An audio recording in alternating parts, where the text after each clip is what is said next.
Présenter le cours de méningite. Bon, en commençant par l'introduction. L'introduction, c'est quoi la méningite? La méningite, c'est une inflammation, bien, c'est une irritation pathologique des enveloppes méningées, c'est-à-dire l'arachnoïde et la pymère, et aussi le LCR. Elle s'accompagne d'une modification biologique de LCR. Donc, la méningite, c'est l'association de syndrome méningé, syndrome inflammatoire, parfois syndrome encéphalitique et de syndrome liquidien. Donc, dans le méningite, le LCR doit être pathogène. Donc, c'est une véritable urgence de diagnostic thérapeutique et épidémiologique. Donc, la gravité est liée à méningite bactérienne. Donc, l'âge, c'est un facteur de risque. Devant toute fièvre suspectée, un syndrome méningé, devant tout syndrome méningé, il faut hospitalisation. Il faut faire un TDM avant le PL. N'oubliez pas que les méningites, c'est une maladie à déclaration obligatoire. Et dans la prise en charge, parfois, on nécessite bien sûr une antibiothérapie dans le cas de méningite bactérienne, mais aussi les corticothérapies. On commence notre cours par les signes de gravité. Signes de gravité, devant tout signe de gravité, il est indication de transfert le malade en réanimation. Quels sont les signes de gravité? Sont 6 signes, donc purpura extensive, trouble grave de la vigilance, Glasgow inférieur à 8, signe de focalisation neurologique, signe de souffrance de tronc cérébral, état de mal convulsif et instabilité hémodynamique. Maintenant, on passe au diagnostic de la méningite. Toujours commencer le diagnostic par rechercher le purpura. Rechercher purpura, donc sujet déshabillé, avec précautions complémentaires type gouttelette, donc hospitalisation en urgence et avertir l'équipe médicale. Donc, en commençant par l'interrogatoire, la recherche de mode du B, les cas similaires, antécédents de trauma crânien, neurochirurgie, bien voyage. Rechercher aussi le port d'entrée, soit une pharyngite, soit une sinusite. Rechercher le terrain d'immunodépression, grossesse, des signes extra-méningés ou bien la notion de récidive. L'antibiotique, soit décapité, soit allergé. Maintenant, donc le diagnostic basé sur le syndrome infectieux, syndrome méningé, syndrome encéphalitique et la PL. Syndrome encéphalitique, c'est pas toujours présent. Donc, on commence par syndrome infectieux caractérisé par fièvre, altération de l'état général. Le syndrome méningé, c'est des signes fonctionnels et signes physiques et des signes accompagnateurs. Donc, les signes fonctionnels sont le trépide méningé, céphalée, vomissement, constipation. Donc, céphalée, elle constitue le signe plus évocatrice, il est plus constant, il est plus précoce, intense, diffuse, prédominant dans la région frontale, violente, continue avec des paroxysmes. Insomniante, exagérée par les bruits, phonophobie, et exagérée par la lumière, photophobie, et aussi les mouvements et l'examen clinique. Non calmée par les antalgiques habituels et s'accompagne d'irachie et une hyperesthésie cutanée diffuse. Les vomissements sont inconstants mais précoces, faciles en jet, sans rapport avec les repas, provoqués par les changements de position. La constipation, elle est inconstante et constitue le troisième élément du trépide méningétique. Bon, on passe aux signes physiques. Sont donc le raideur méningé qui constitue une contracture de défense du muscle paravertébraux en rapport avec la douleur secondaire et une inflammation des méninges, douloureuse et permanente. Elle est parfois évidente avec une attitude particulière du sujet couché en chien de fusil, c'est-à-dire le dos tourné à la lumière, tête en arrière et les membres semi-fléchés. Donc on a aussi après le rider, on a ces signes sont fait partie de la rider, le signe de Kearney, le signe de Brzezinski. Donc le signe Kearney, c'est l'imitation de l'élévation de membres inférieurs, c'est-à-dire l'impossibilité de fléchir les cuisses sans fléchir les genoux. Le signe de Brzezinski, on peut le faire en deux façons. La première, c'est la flexion involontaire des membres inférieurs entraîne la flexion c'est flexion involontaire des membres inférieurs à la flexion forcée de la nuque. Deuxième méthode, c'est l'hyperflexion de la cuisse entraîne d'autres côtés, soit une flexion si elle était en extension, soit extension si elle était en flexion. Donc d'autres signes d'accompagnement tels que des signes pyramidal marqué par vivacité des rhodes, soirée méningitique de trousseau et une hyperesthésie cutanée. Maintenant, on passe à le syndrome encéphalétique, donc il n'est pas toujours présent, sauf dans le cas de méningo-encéphalétique, caractérisé par des signes neurologiques centrales, donc en principe on a trois, sont les signes troubles de fonction supérieure tels que troubles de comportement, troubles d'amnésie, confusion et bras d'hypnée. On a aussi troubles de vigilance par obnubilation jusqu'à coma, signes de focalisation caractérisés par convulsion partielle avec atteinte hypercrânienne, d'autres signes tels que convulsion généralisée et des mouvements anormaux. Bon. Maintenant, après le syndrome méningé et le syndrome encéphalétique, on passe la ponction lombaire. Donc, la ponction lombaire a un intérêt de diagnostic positif et diagnostic étiologique. L'indication du TDM avant la PL, parfois il faut faire un TDM avant le PL. On a trois indications: glace inférieure ou égale à 11, crise convulsive et signe de focalisation. Donc, il faut toujours préciser que il faut faire quatre types, type cytologique et biochimique et microbiologique, un type supplémentaire. Donc, rechercher les autres contre-indications de PL qui sont donc les trois premiers, l'indication de TDM et l'instabilité hémodynamique, trouble de l'hémostase, signe d'engagement, les signes d'engagement et spondylodicite et infection du point d'injection.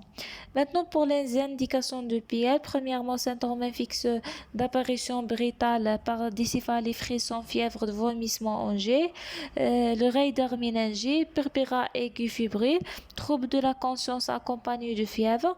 Donc, chez les nourrissons, bombement de fontanelle et nuque molle. Chez le nouveau-né, systématiquement devant tout syndrome infectieux. Et chez les sujets âgés, caractérisés par devant tout trouble psychiatrique dans un contexte fébrile.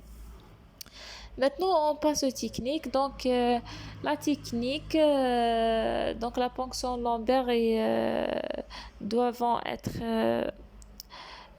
donc elle réalisée. Premièrement, commence par les règles d'asepsie.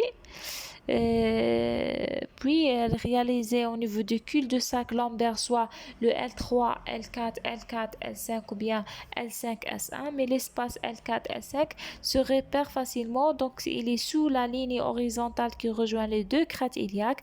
Donc le malade est assis courbé en avant dans le dos rond ou bien couché.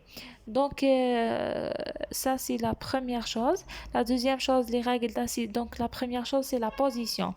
Puis, la deuxième chose, c'est les règles d'asepsie doivent être respectées, désinfectées, portées de gants. Et troisièmement, c'est le geste. Donc, la ponction se fait dans un plan sagittal immédiat selon une direction légèrement ascendante à 30 degrés entre les apophyses épineuses.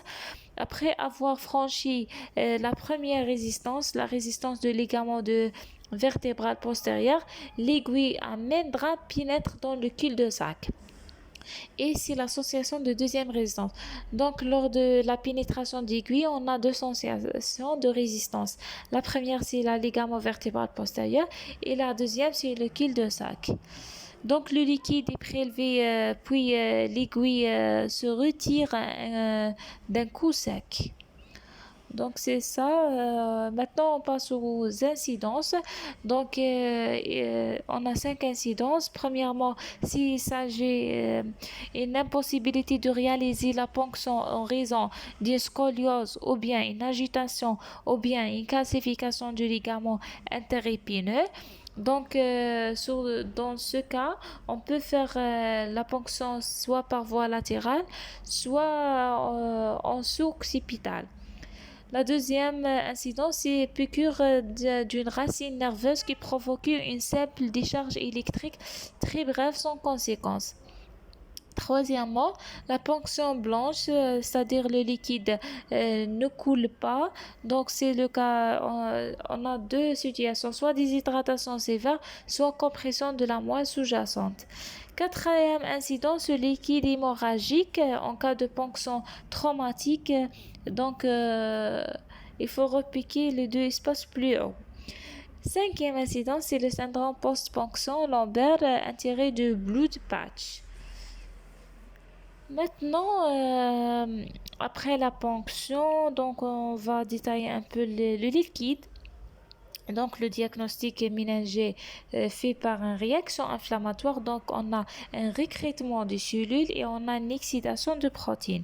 C'est pour ça la périocytose, c'est-à-dire cytorachie supérieure à 5 éléments, et on a aussi une hyperprotéinorachie supérieure à 0,4 g par litre. Dans le cas où on trouve une hyperprotéinorachie sans cellularité, on a deux diagnostics, soit le syndrome de Guillain-Barré, soit un patient diabétique.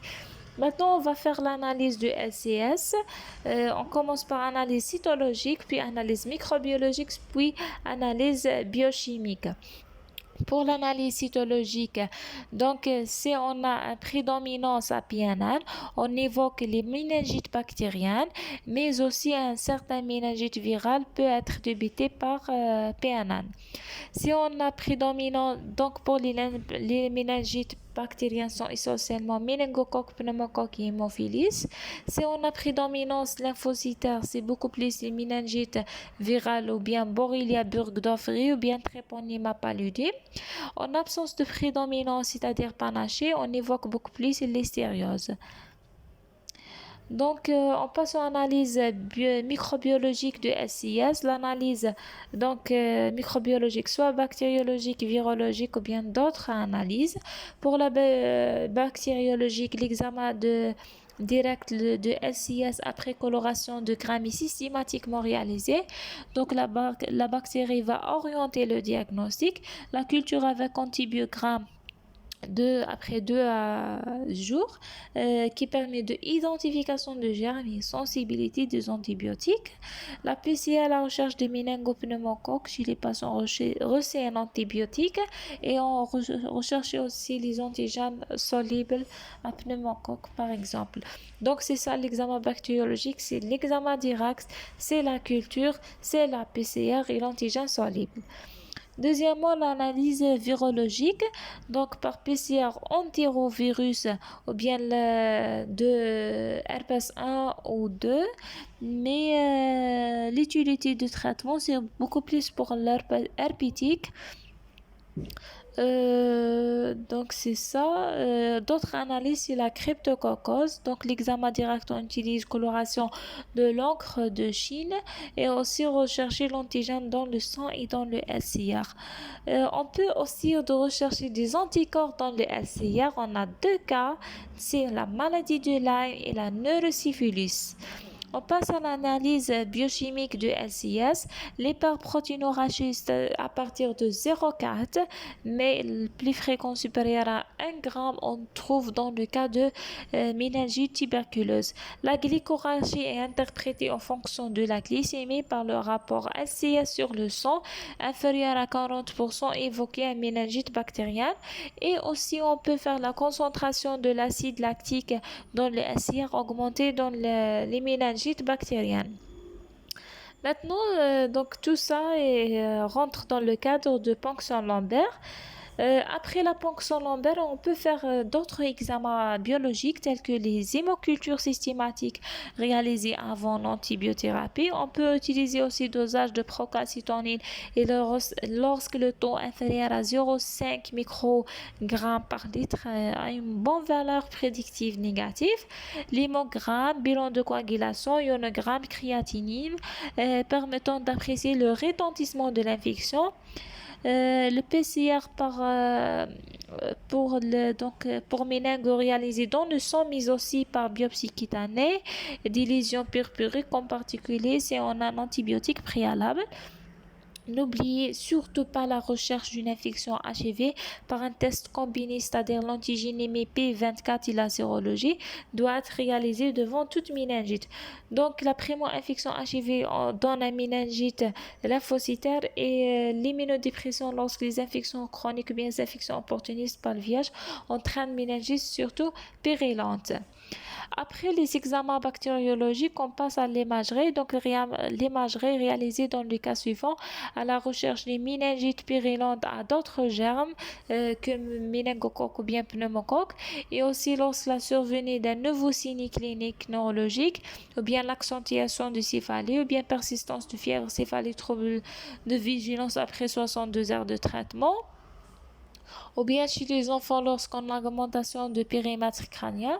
Donc, l'utidien permet par ailleurs la recherche d'une brèche ostéoméninge réalisée lorsqu'une méningite bactérienne récidivante et antécédent de trauma crânien ou bien la neurochirurgie ou bien chirurgie orale. Maintenant, on a quelques germes évoqués selon l'âge. Donc, pour les nouveau-nés, c'est en streptocoque B, méningo, listeria et enterobacter. Pour les nourrissons, les enfants entre 1 et 5 ans, c'est pneumocoque, méningocoque puis hémophilus. Les enfants, les adolescents, les adultes inférieurs de 24 ans, c'est l'hémophilus, pneumocoque et méningo. Les adultes plus ou égal à 24 ans, c'est pneumoméningo et listériose. Pour le diagnostic différentiel de méningite, soit l'hémorragie méningée, dans ce cas on ne trouve pas la fièvre, soit un abcès du cerveau, soit encéphalite aiguë, soit méningite non infectieuse. C'est dans le cadre de néoplasie, dysimmunité et chimique. Maintenant, on parle un peu sur le mode de contamination. On a trois modes, soit par contiguïté, soit par voie hématogène, soit par inoculation directe. Par contiguïté, c'est le cas de pneumocoque. Par voie hématogène, c'est le méningo, le pneumo et l'hystéria. Par inoculation directe, c'est l'intervention neurochirurgicale ou bien la rachis-anesthésie. Donc ça, c'est la généralité de la méningite. Donc on a parlé sur le syndrome infectieux, on a parlé tout d'abord des signes de la gravité, l'interrogatoire, le syndrome infectieux, syndrome méningé, syndrome encéphalétique, le syndrome liquidien avec toute l'analyse cytologique, microbiologique et biochimique. On a parlé à d'autres examens biologiques et l'imagerie.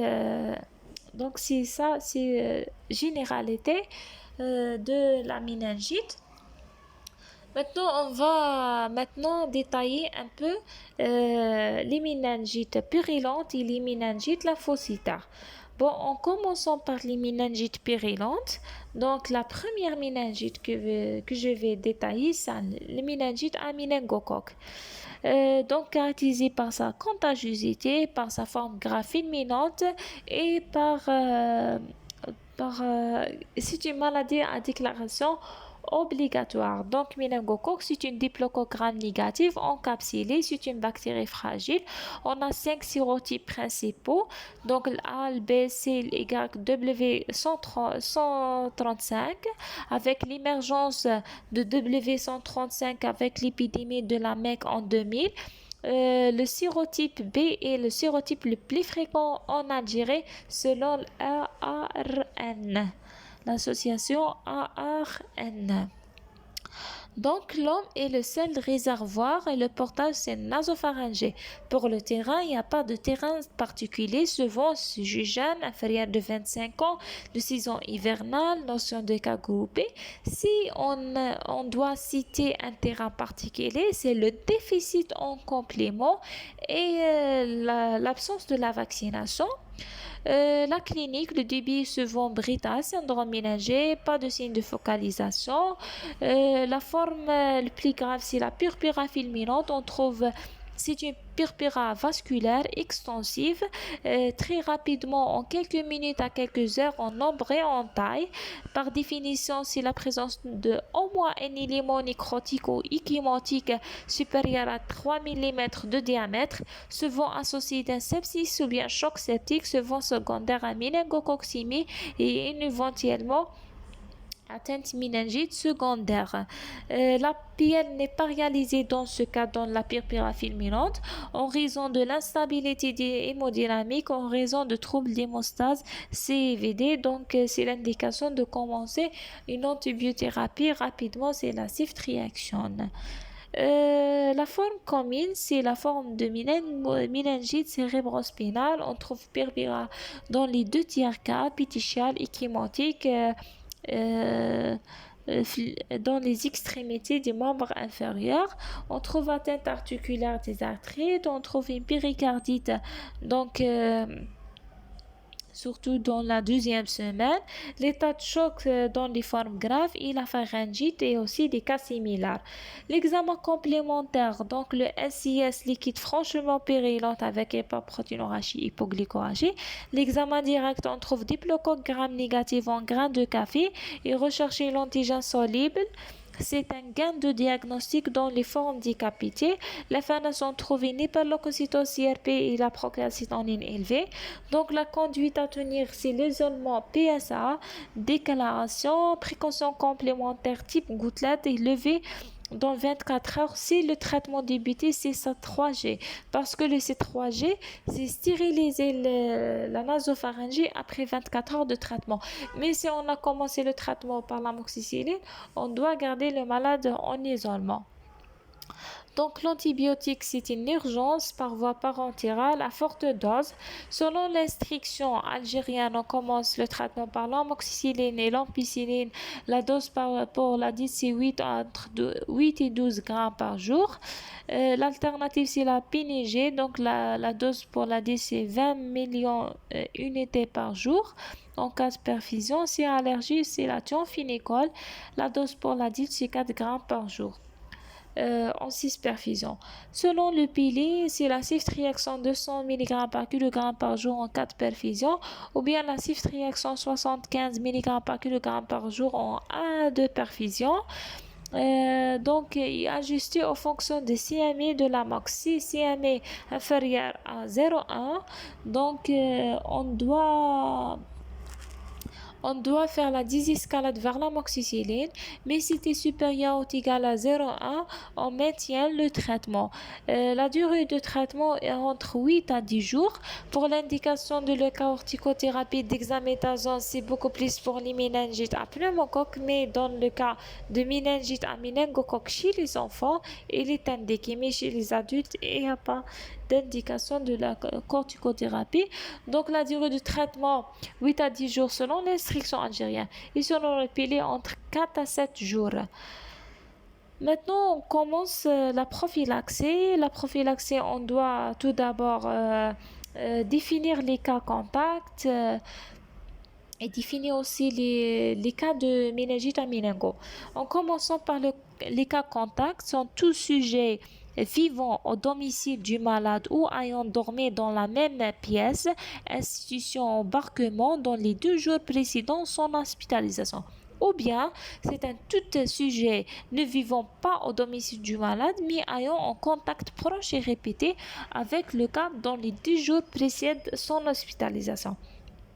Donc, en résumant, c'est un sujet qui a été contact direct, c'est-à-dire face à face, proche moins de 1 mètre, prolongé plus d'une heure, avec les sécrétions oropharyngées du sujet infecté dans les 2 jours précédents. Maintenant, c'est quoi un cas possible? Dans le cas possible, c'est un Pour l'adulte, c'est un tout sujet présent un axe fébrile brutal dépasse 38 en mesurant rectal associé à une raideur de la nuque ou bien pétichée ou bien purpura. Pour les nourrissons moins de 1 an, il existe de au moins trois signes suivants: diarrhée, vomissement, hypotonie axiale, bombement des fontanelles et fièvre plus de 38. Donc, tout un cas possible, on devrait faire un PL. Pour le cas probable, c'est un cas possible qui est diagnostiqué en période épidémique ou bien la présence dans le LCR de coccygram négatif à l'examen direct. Un cas certain, c'est un tout cas possible ou probable présente une culture positive soit sur l'hémoculture, soit le LCR ou bien un antigène soluble. Un cas secondaire, c'est un tout cas de méningite à méningocoque survient chez un sujet en contact dans les 24 heures, dans le délai de 24 heures après le contact. Donc, qu'est-ce qu'on doit faire devant un cas de méningite à méningose? Donc, on doit détecter ou bien définir les sujets contacts, parce que les sujets contacts, on doit donner la chimioprophylaxie et la vaccination. La chimioprophylaxie vise d'éliminer le portage nasopharyngé, donc réduire le risque de la maladie. Selon l'instruction algérienne, c'est la spiramycine 3 millions unités par jour, fois 2 par jour pendant 5 jours. Et pour les enfants, c'est en 75 000 unités par kilo fois 2 par jour pendant 5 jours. Mais on peut utiliser le ciprocène 100 mg, un comprimé par un comprimé, c'est tout, c'est une dose unique, ou bien la Rifacine 100 mg pendant 2 jours, ou bien on peut utiliser la ceftriaxone. Pour la vaccination, le but c'est arrêter la transmission de la maladie. On peut utiliser ONIAM ou bien subcutané. L'effet à partir de 10 jours et persiste 3 ans. On a deux types, soit anti-méningo A plus C est recommandé au sujet dans le cas d'épidémie à méningo A et C. Et on a les anti-méningo A, C, Y, W et W135. Attention, pour les méningites, méningocoque B, il n'y a pas de vaccination. Il est recommandé au pyrrhine, c'est le Umrah, le Hajj, et les personnes de la boue, et en cas épidémie à méningo W135. Donc, vacciner systématiquement les personnes de santé, les jeunes recrutés au service militaire et les voyageurs à la Mecque. Maintenant, on passe au deuxième germe qui est plus fréquent après méningo, c'est la pneumocoque. Donc, c'est coccygram positif encapsulé sans extrême gravité liée à la forme méningo-encéphalite, le caractère récidive et la PSDP. La PSDP, surtout chez le patient HIV, immunodépression, antécédent d'antibiotiques ou bien antécédent d'hospitalisation ou bien pneumopathie ou bien. Donc, dans le terrain, on doit rechercher toujours un facteur de risque et un port d'entrée. Donc, le terrain, l'immunodépression, soit asplénique, HIV, alcoolisme, hypogammaglobulinémie, l'absence de la vaccination, brèche ostéoméningée suite à un trauma crânien ou bien la neurochirurgie. On recherche aussi la notion de rhinorrhée claire chronique et les infections orales et pulmonaires. Cliniquement, le début brutal caractérisé par infection récente au cours des voies aériennes, soit les otites, sinusites ou bien pneumonie, syndrome méningé franc, purpura possible mais rare, signes de localisation fréquentes tels que coma, convulsion et des formes de méningo-encéphalite, des formes récidivantes dans le cas de trauma crânien, malformation bien otite chronique. Le LCS, on trouve trouble, hyperprotéinorragie, hypoglycémie, l'examen direct positif et l'hémoculture positive. Donc le traitement sans signe de gravité ou bien sans, ça c'est dans l'instruction algérienne, hein? Donc, sans signe de gravité et sans facteur de PSDP, on donne la cifotaxime 200 mg par kg par jour. Donc, environ, pour la c'est 6 à 12 grammes par jour chaque 6 heures. Et là, ou bien la ciftriaxone 100 mg par kg par jour, ou bien chez l'adulte, entre 2 et 4 grammes par jour, une seule perfusion. L'alternative, c'est l'amoxicilline ou bien l'ampicilline. Si allergie, la thiamphénicol pour les posologies sont les mêmes dans le cas du méningo.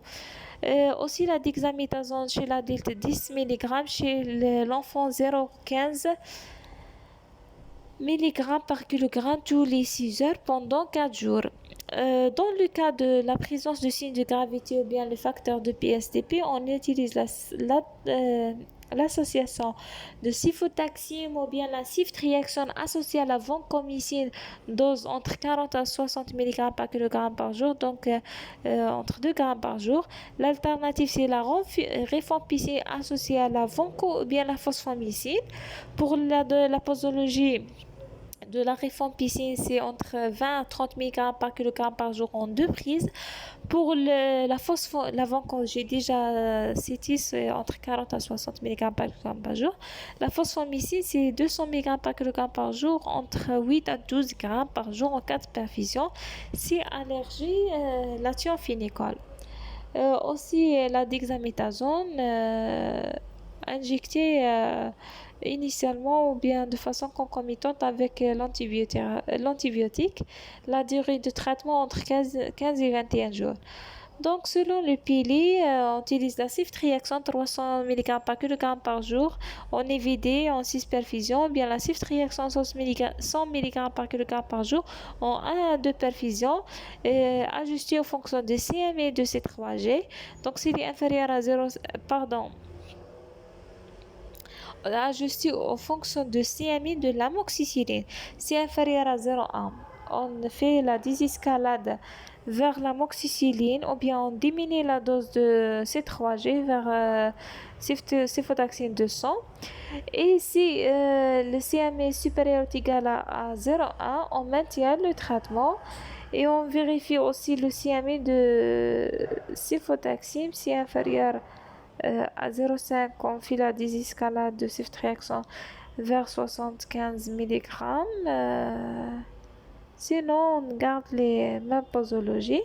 Pour la durée de traitement, entre 10 à 14 jours. La prévention, il n'y a pas de précaution complémentaire d'hygiène ni de prophylaxie. Il faut rechercher le port d'entrée oral ou bien pulmonaire et vacciner les malades pour éviter la récidive. Donc, la vaccin pneumo 23 valent indiqué chez les patients avant de 2 ans, dure 5 ans pour les adultes et 3 ans pour les sujets âgés et aspléniques. Donc, les indications, c'est l'asplénie fonctionnelle ou bien asplénectomie, drépanocytose homozygote, syndrome néphrotique, insuffisance cardiaque ou bien respiratoire, patient alcoolique avec une hépatopathie chronique et antécédent d'infection pulmonaire ou bien invasive à pneumocoque. Les vaccins pneumo 13 valents, il est immunogène dès les 2 mois de vie. 2 mois de vie. Maintenant, on passe au troisième germe, c'est l'hémophilie, c'est la méningite à l'hystéria monocytogène. Donc, c'est une bacille gram-positive présente dans l'environnement. La contamination est digestive par manger du crudité, fromage non pasteurisé. Donc, l'âge est plus de 50 ans, grossesse, l'alcoolisme, immunodépression, corticothérapie, la chimiothérapie.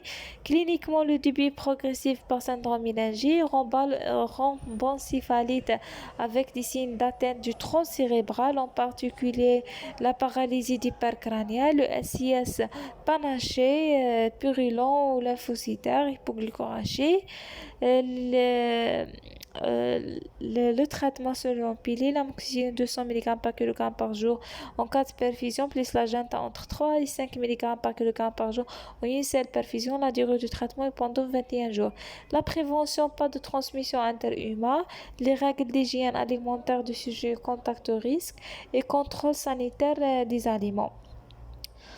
Quatrièmement, les méningites à hémophilis, donc Actuellement, on parle plus parce qu'il est éradiqué par la vaccination. Donc, c'est une coxicam cocobacille gram négative encapsulée. Ça profite du voie respiratoire. Donc, l'évolution clinique qu'ils ont avec des graves séquelles neurologiques sensorielles. Parfois des surdité.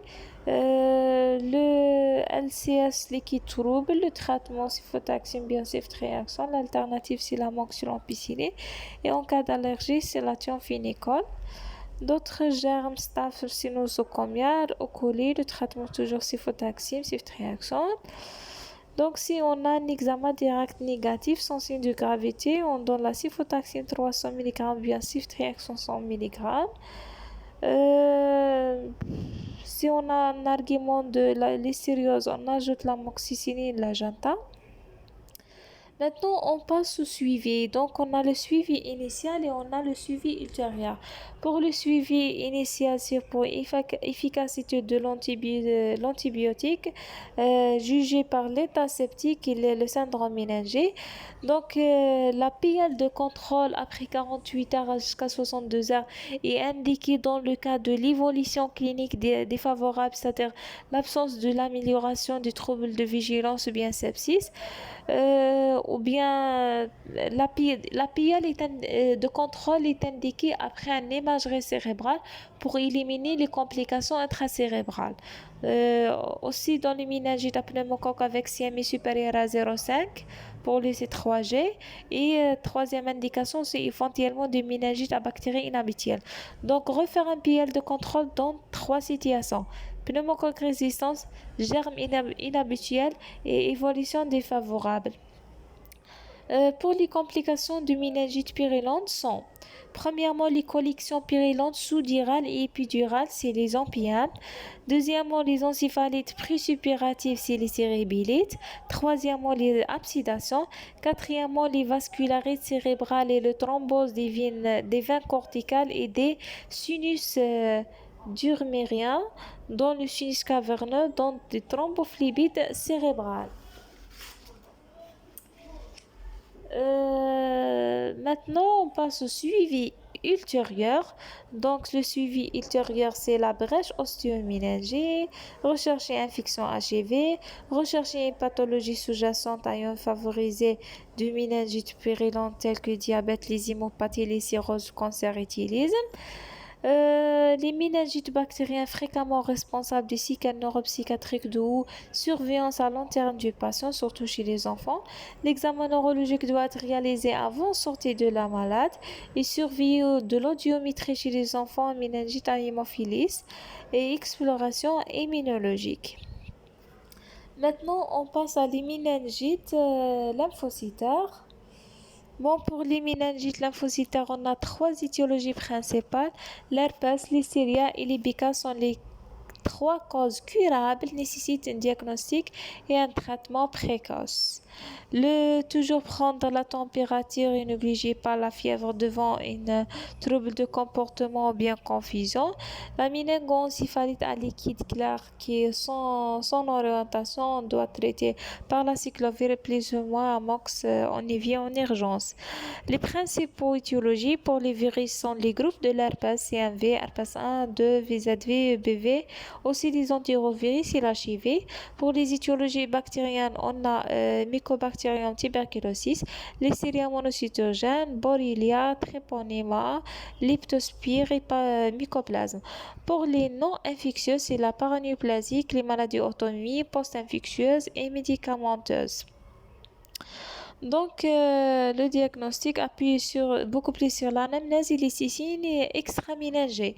Donc, l'interrogatoire, rechercher un comptage viral, notion d'épidémie ou bien de collectivité, rechercher la notion de BINAD dans l'eau douce, à la recherche de leptospirose, bien contact avec les rats, comptage tuberculeux, absence de BCG, prise des antibiotiques qui traversent le barrière hémato-encéphalytique, notion de séjour dans les zones d'endémie, des cas similaires, consommation de l'écrit, rapport sexuel non protégé. Recherchez aussi des signes extraméningés, des signes cutanés qui vont orienter peut-être à la rougeole, VZV, Lyme et syphilis, des signes respiratoires qui peuvent orienter à TBC, dans le cas de miliaire. Bon, on passe à les ponctions. Ponction lombaire, avis diagnostic positif et étiologique.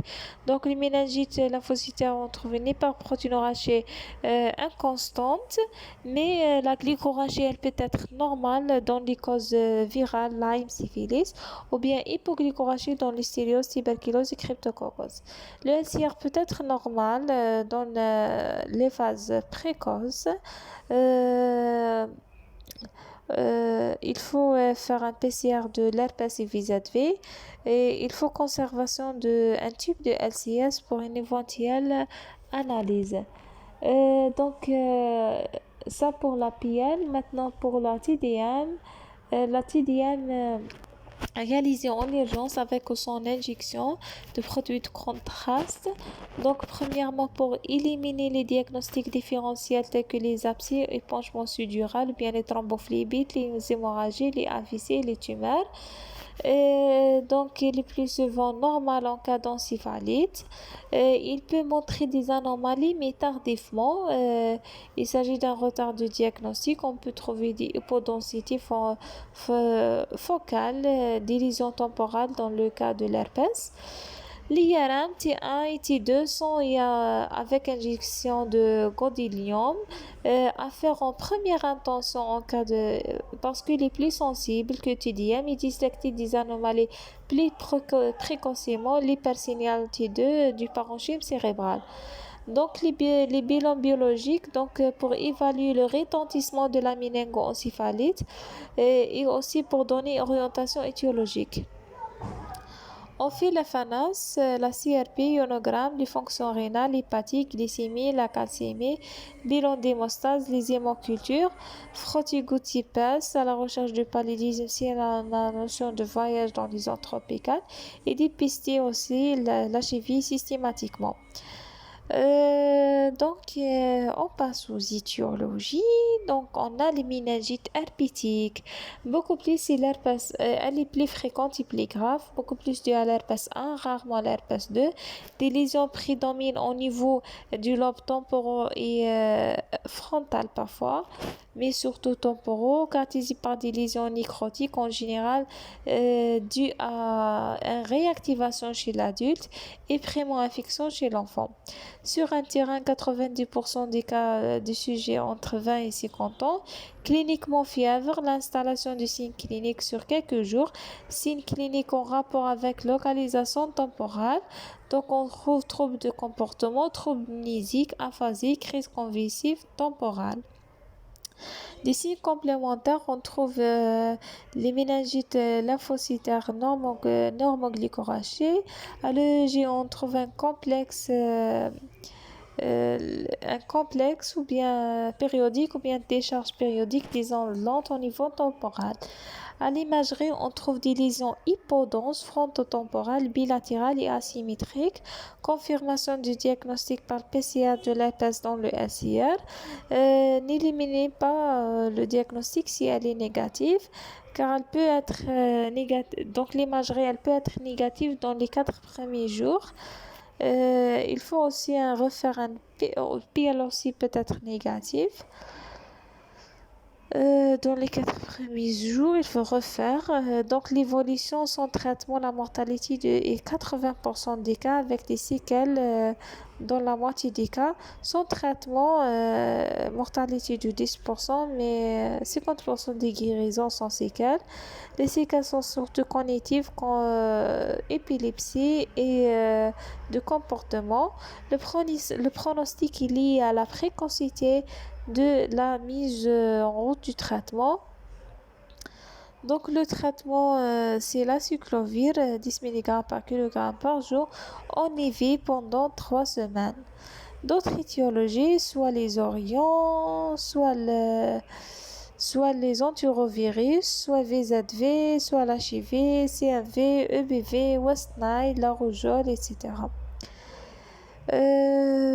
Bon, ça pour les étiologies virales. dans les méningites lymphocytaires. Maintenant, les méningites lymphocytaires pour les causes bactériennes, on a les méningoencéphalite tuberculose, c'est la mycobacterium complexe tuberculosis. Elle survient généralement sur un terrain, soit patient d'origine d'un pays d'endémie, immunodépressant dans le VIH, patient éthylique, sujet âgé, pas de vaccin ni BCG, antécédent de infection tuberculose non traitée. Cliniquement, le débit progressif caractérisé par faible recul du CIR, des signes d'imprégnation tuberculose, asthnie, anorexie, amaigrissement, syndrome méningifriste, des signes généraux, altération de l'état général, manifestations psychiatriques, signes de focalisation neurologique, convulsions, paralysie d'hypercrânien. Méningoencéphalite tuberculose, c'est la forme la plus fréquente et la plus grave de tuberculose. Dont l'atteinte méningite est toujours secondaire à un TBC pulmonaire ou bien urinaire ou bien spondylodicite. Toujours rechercher d'autres localisations. Donc, on trouve surtout les troubles psychiatriques, l'atteinte vasculaire, parfois des AVC, et aussi hydrique, on trouve l'hydrocéphalie. On trouve aussi une hyponatrémie due à syndrome de Schwarz-Barthel, sécrétion inappropriée de l'ADH, le SIS lymphocytaire avec une hyperprotéinurie de 1 g, l'examen direct rarement positif, la culture aussi positive mais après 3 à 6 semaines. La radio, on peut trouver des cicatrices de primo-infection tuberculose à la recherche de milliards. Donc le traitement c'est la quadrithérapie 2 mois puis une bithérapie pendant des mois et corticothérapie systématiquement. Deuxième germe, c'est l'histériose. Troisièmement, on peut trouver bactéries décapitées, méningite bactérienne décapitée, donc décapitée par un traitement antibiotique qui traverse la barrière, même si la posologie et la durée insuffisante. On trouve le LCS éclair, mais fait de polynucléaires, et l'albumine est élevée et la glycorachie est basse. On trouve aussi parfois le germe est absent. Soit l'examen direct, soit le culture. Donc, le diagnostic est adressé par la clinique, l'antigène soluble et la PCR. Quatrièmement, l'hyptospirose. Donc, on trouve l'atteinte méningée est constante biologiquement, même si elle est manque cliniquement. Donc, elle est évoquée devant l'association de syndrome hépatique et rénal et hémorragique chez un patient exposé. Le diagnostic par la sérologie. Cinquièmement, le brucellose aussi, il est peu fréquent et atteint de méningée dans un tableau de méningomyélite radiculite. Le diagnostic est évoqué devant un contexte d'exposition confirmé par l'hémoculture et la sérologie. La sérodiagnostic devrait être dans le sang et dans le LCR. Donc, aussi le syphilis avec atteinte de méningite qui peut observer dans la phase secondaire. Le diagnostic se fait par le TPHA dans le sang et dans le LCR. Maladie de Lyme, Borrelia, transmise par tique, peut être responsable de méningite dans la phase secondaire. On passe à la méningite lymphocytaire due à des parasites. Premièrement, l'accès pernicieux lié à Plasmodium falciparum, réalisé à méningoencéphalite grave évoqué devant tout un tableau de troubles de la conscience, signe de méningite ou bien retour d'un zone de impaludé. On peut évoquer trépanosomiase, maladie de sommeil rencontrée en Afrique centrale. Toxoplasmose, image de nécrose en cancarde et effet de masse sur TDM-IRM se rencontrés chez le sujet HIV au stade de sida. Et merci et bon courage.